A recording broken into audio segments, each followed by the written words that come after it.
From Sickness to Healing the Spirit by Graycie. A reflection piece on L. Ron Hubbard. When we examine the life of L. Ron Hubbard, we see the story of a man who refused to accept defeat at the hands of illness. His path from sickness to healing was not only personal, it became the foundation of a spiritual system that challenged the limits of modern medicine and psychology. Hubbard's journey reveals that true healing does not begin with the body or even the mind, it begins with the spirit. Illness as the beginning of wisdom. Hubbard faced profound health challenges that became the catalyst for his search. Rather than surrendering to pain, he treated his sickness as a teacher. In those struggles, he recognized the shortcomings of mainstream approaches to healing. Western medicine often treated patients like broken machines, patching them up with drugs or surgeries, but rarely addressing the deeper cause. Mainstream psychology, too, seemed more focused on classification and profit than on restoring wholeness.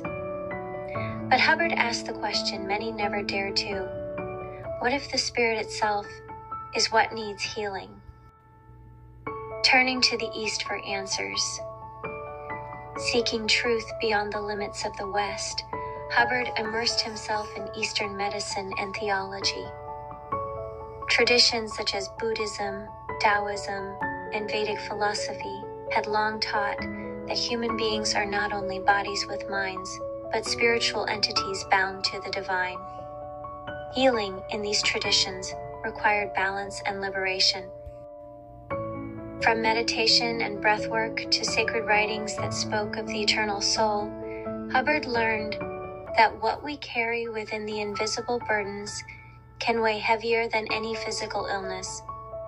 It was this wisdom that began shaping what would later emerge as Scientology. Engrams, Shadows of the Soul. In Hubbard's understanding, the deepest enemy of human freedom was not disease or even mental illness as defined by doctors, but what he called engrams. These are the imprints of past trauma, stored in the hidden recesses of the mind. But more than psychological scars, engrams act like demonic jinn forces that whisper lies, reinforce fear, and keep us chained to lower states of consciousness. They trap us in cycles of pain, manifesting not only in mental torment but even in physical sickness. To remain bound by these engrams is to live half asleep. To be free of them is to awaken. Healing the spirit, healing the body. Hubbard taught that true healing begins when the spirit is unburdened. A free spirit can bring harmony to the mind, which in turn restores the body. The pathway to health, then, is not through numbing pain with narcotics or masking despair with pills, but through liberating the spirit from the unseen weights it carries. My own path of healing. In many ways, I relate to Hubbard's struggles. As a disabled veteran, I too have faced the temptation to surrender to narcotic medication, to numb the pain rather than confront it. But I chose a different path. Rather than succumbing, I learned to heal through cognitive discipline and physical exercise. By strengthening the muscles around my skeletal injuries, I found ways to carry my body without the crutch of drugs. For depression, I never found relief in a pill bottle. The cure was not chemical. Instead, I found healing in a deeper understanding of God, in the lessons my life has carved into me, and an awakening to the spiritual being I truly am. Just as Hubbard saw that the root of suffering lies in the spirit, I too discovered that my healing required spiritual awakening. It was about rising above pain by transforming my relationship with it, seeing it as a teacher rather than a master. Liberation, the goal of every soul. The essence of Hubbard's vision and of my own journey is liberation. The mission is to break free from the engrams, the inner jinn, the traumas and shadows that suppress us. To awaken is to step into our truest divine nature. Healing is not about erasing pain, it is about transmuting it into wisdom.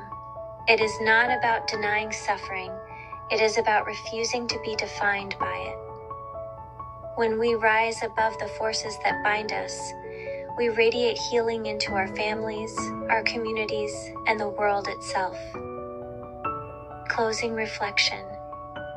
L. Ron Hubbard's path from sickness to healing teaches us that the greatest medicine is not swallowed but remembered, the medicine of awakening the spirit. His teachings remind us that the body and mind are servants of the soul, and when the soul is free, the whole being is restored. And as I reflect on my own struggles and triumphs, I see the same truth.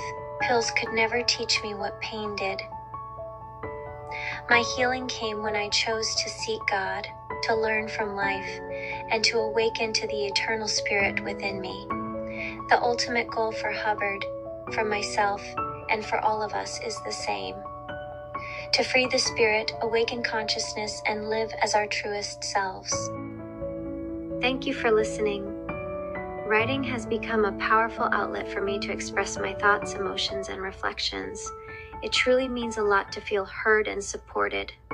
If you're listening to this, I'd love to know you're here. Leave a comment below and let me know what you have been contemplating on. References to any other philosophers, theologies, and ideas that could help myself and others grow the consciousness is highly appreciated. Please don't forget to like and subscribe. This channel is still very new, and every bit of support helps it grow and unlock new features to bring you even better content in the future. Assalamu alaikum. Peace and blessings be with you always. And remember, the only true religion is the religion of truth.